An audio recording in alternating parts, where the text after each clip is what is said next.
If you've ever tangled with an HOA, it's never just about the rules. It's about power. The kind that comes with a clipboard, a smug smile, and a self-appointed title that suddenly makes your land their business.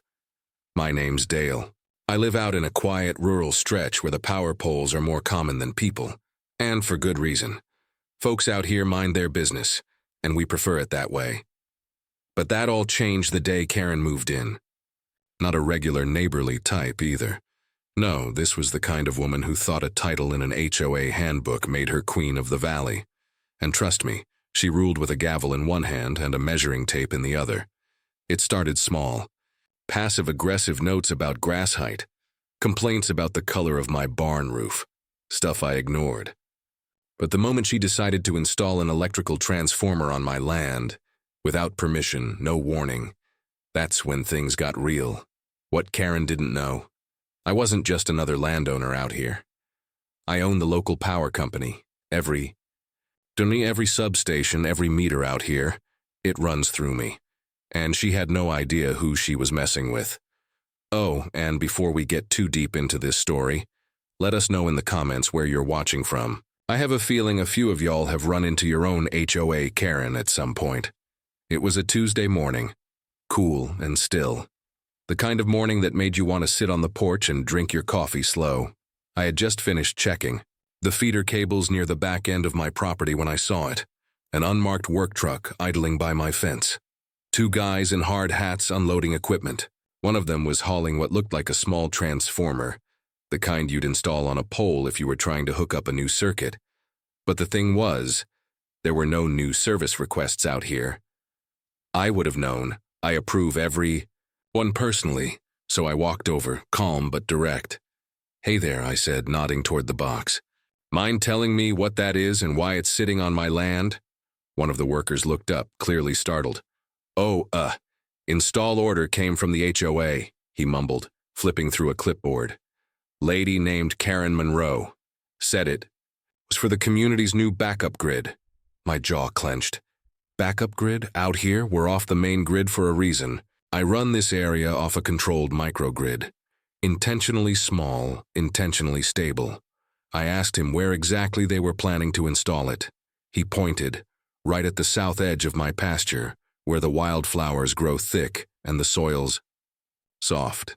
No permit, no inspection, no easement. Just Karen handing out orders like she was the power company herself. That was the moment I realized. This wasn't just ignorance.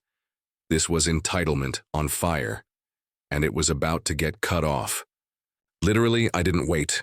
I called the office right there in front of the workers, made sure they heard every word. "Pull the blueprints for parcel 19B, I said into the phone. "Someone's trying to install a transformer on private utility ground. Unauthorized." My foreman Pete was on the other end, been with me 20 years. He didn't even ask why, just said on it and hung up. The two workers were watching me now, glancing between each other like they'd stepped in something they weren't prepared to scrape off. That's when I heard the unmistakable crunch of gravel under heels. Karen, marching across the pasture, like she owned the place, visor pulled low and that HOA badge dangling off her neck like a sheriff's star. "Dale," she chirped, all sunshine and fake sweetness. "I'm so glad you're here. This is just a little upgrade for the community, nothing major. We had a vote." I looked at her, deadpan. "On my land?" She waved her hand like she was swatting a fly. "Oh, come on, it's barely used and your pole's already run through here. We figured it was the perfect spot." I stepped in closer, dropped my voice low enough to make her blink. "You didn't figure anything. You decided, and you don't get to make those calls." Her smile faltered. "You don't understand, Dale. This is for everyone. The transformer is already paid for. We've scheduled the backup lines. People are counting on this." I crossed my arms. "Then you better call people and tell them the plan's dead. Because nothing's getting powered off my grid unless I say so. And I say, cut it." She stared at me, mouth slightly open, like someone had just yanked her mic at a press conference. That was the first time she looked scared. Karen didn't back down. At least, not at first. She adjusted that little HOA badge like it meant something and stepped even closer. "You're being unreasonable," she said, voice clipped now, all the sugar gone. The community passed this measure fairly. It was unanimous. I raised an eyebrow. Unanimous, huh? Must have missed my invite to that vote. She blinked, but recovered fast. The HOA has authority to improve shared infrastructure, especially if it benefits emergency preparedness. I just stared at her, dead silent. Then I pulled out my phone and brought up the easement records. You see this? I said, zooming in on the digital survey. This line right here, that's the edge of my grid. Everything beyond it, your HOA dreams, your transformer, your little emergency plan, is fantasy. I looked up at her. You didn't just step out of line. You stepped into federal territory. This land's registered utility property, meaning if I wanted to, I could file this as a tampering violation. The workers had started packing up their tools. They didn't want any part of this anymore, but Karen, she doubled down. You think you're untouchable because you own the wires, she hissed. But you're just a technician with a title. That's when Pete's truck pulled up. He hopped out, hard hat on, clipboard in hand. Permits show no authorization. For installation, he called out loud enough for everyone to hear. Shut it down, boys. Karen's face turned a shade redder than summer tomatoes. You'll regret this, she spat. You're going to look like the bad guy when the power goes out next storm. I smirked. I built this grid from scratch, sweetheart. It doesn't go out unless I say so. The workers left.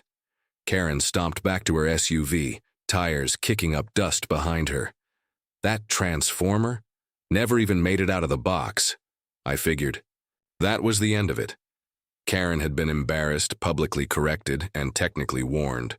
That's usually enough to send most people packing, or at least make them quiet down. But a week later, something didn't feel right. The lights in my workshop flickered. Not once, not twice, but 4 times over the course of 3 days. That grid doesn't flicker. Ever. So I started checking lines, walking the property with a voltmeter and a pair of boots that have seen more storms than most folks have seen Christmases. Then I found it, about 50 yards off the back road, behind the tree line. Someone had buried a power tap, sloppy too. The trench was still soft. Whoever installed it had run a conduit off my main line, branching it into a locked gray box buried in brush. The kind you'd use for a discreet hookup, or a stolen one. I pried it open and felt my blood go cold. It was live, feeding current into a line that ran straight toward the private drive by Karen's property. I followed it, crawling under fencing and through briars until I reached the edge of her fence, and there it was, the same transformer I'd shut down, installed, hidden, hooked into my system. She hadn't given up, she'd gone underground, literally. I called Pete. Bring a lockout kit and the sheriff. We've got a theft situation. I knew what this meant now. This wasn't a dispute, this was a crime. By the time Pete got there, I had the line clamped and the tap disconnected. Sheriff Pullman met us at the edge of her property. Let me guess, he said, lifting the lid on the junction box. She told you it was for community safety. I nodded. She's about to learn what safety really looks like. When the lights go out on her side and the law lights up on mine, Karen must have figured out we'd cut the line, because that night, I saw her porch lights go dark. Not 10 minutes. Later, her SUV came barreling down the road. High beams on, horn blaring like she was trying to wake the whole county.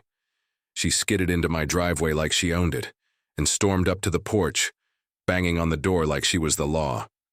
I didn't flinch, just opened the door, slow, let her see I wasn't surprised. You sabotaged me, she shouted, face flushed and voice cracking with panic. You cut the power and you did it on purpose.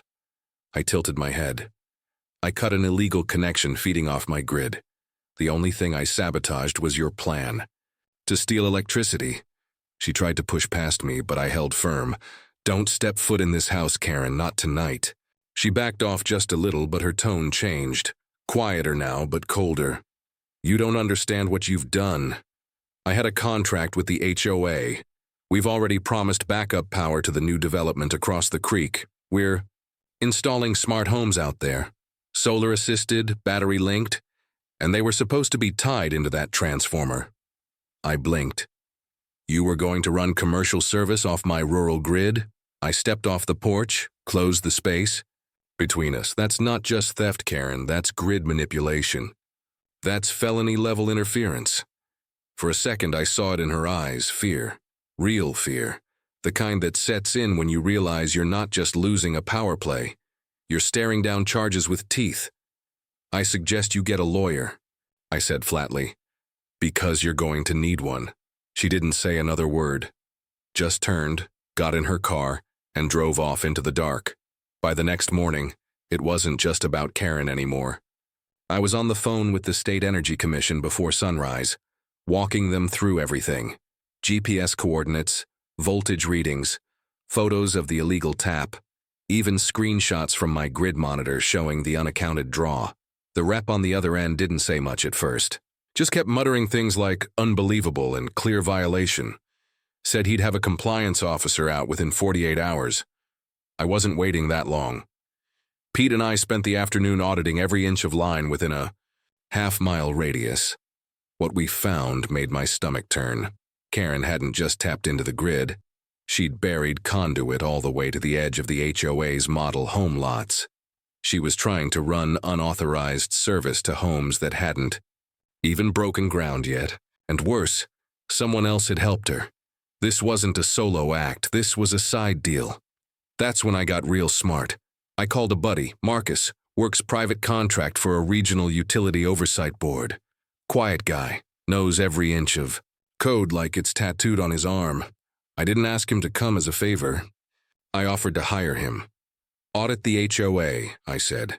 Find the permits they don't have, and if there's even one unauthorized feed, I want it documented. While Marcus got to work, I put in a motion to freeze all cooperative agreements tied to my company's rural network. No transfers, no upgrades, no new service. Everything paused.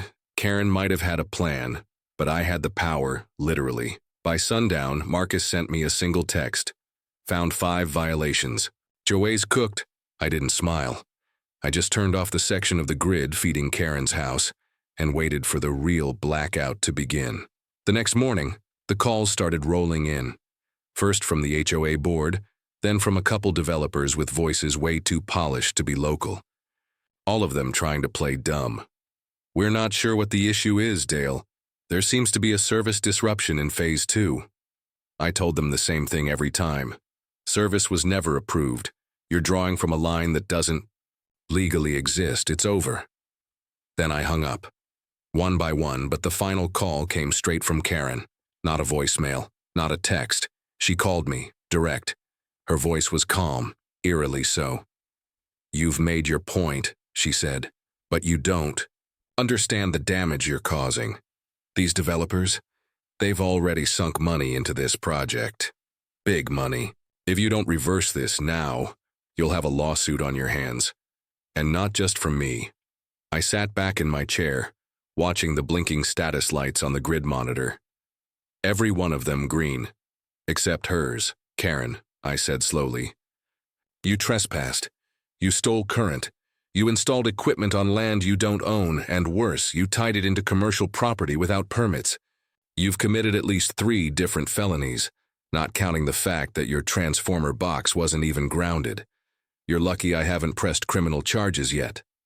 Silence. Then, click. She hung up. I figured that was the last I'd hear from her. But about an hour later, Pete called from the main gate. You're gonna want to see this, he said. I stepped outside and saw it for myself. 4 trucks from the State Utilities Commission, a deputy sheriff and Karen, standing in her driveway, arms crossed, surrounded by investigators. They weren't here to chat. They were here to shut her down. Officially. The investigation moved fast. Faster than I thought it would, honestly. Within hours, state officials had dug up the buried conduit, photographed every illegal splice, and documented the unlicensed transformer installation. I overheard one of them mutter to the deputy, "This is textbook grid theft. We don't even have to dig deep." She left a paper trail a mile wide. And sure enough, she had. Permits she forged. Invoices to shell companies that traced back to her husband's cousin. A whole side operation to skim energy off my infrastructure and funnel it into their smart home pilot project. They weren't just stealing. They were trying to build a business on top of it. Karen stood stiff-backed the entire time, arms folded like if she crossed them hard enough, the truth would bounce off her. But you could see it in her eyes, the unraveling, the part where it all clicked that this wasn't going away, not this time. The HOA, oh, they panicked, called an emergency meeting, tried to distance themselves from Karen faster than lightning on a metal fence. We had no knowledge, they insisted. She acted independently, sure. But the state didn't care. They froze the HOA's project, funding, launched a full audit of every development tied to their name, and promised more charges if they found a pattern. Meanwhile, Pete and I coordinated the decommission of the illegal grid extension. We removed every bolt, wire, and conduit they'd buried, returned the pasture to how it was, wild, quiet, untouched, the way it should be. The sheriff stopped by that evening. "We've submitted charges," he told me. "Tampering, theft, reckless endangerment." He paused, tipping his hat. "You kept your cool. Most folks would have lit the whole place on fire." I gave him a tired smile. "I didn't need fire," I said. "I had the switch." By the end of the week, Karen was gone. She didn't say goodbye, didn't look back. One morning her SUV was packed, the "for sale" sign hammered into her front lawn, and by sundown she'd vanished like she was never here at all. Rumor was she took a deal, cooperated in exchange for a lighter sentence. The developers she tried to get in bed with? They dropped her like a bad investment, claimed they'd been misled. That's how snakes work. Slither in together, scatter when the barn light flips on. The HOA board held one last meeting before the state shut down their expansion plans. I didn't go, but I heard from a few folks who did. Said the board was quieter than usual, less smug, more careful. Turns out when someone stands up to the bully in the cul-de-sac, the rest of the block takes notice. As for me, I got letters. Notes tucked in mailboxes, handshakes at the gas station. A few folks even stopped by with pies and offers to help replant the pasture. "You did right," they said. "You didn't just stop her. You stood up for all of us." I didn't need the praise, but it meant something. Knowing the silence I'd worked so hard to preserve had been worth the noise it took to defend it. The pasture's still quiet now. The grid hums steady, like it always did. And every time I drive past the spot where Karen's transformer once sat, where the wires were ripped from the ground like roots from dry dirt, I feel it again. That weight lifting, the kind you only feel when the land you protect finally feels like yours again. And if she ever shows up with another clipboard and another idea, well, I still own the switch. And this time I'll flip it faster.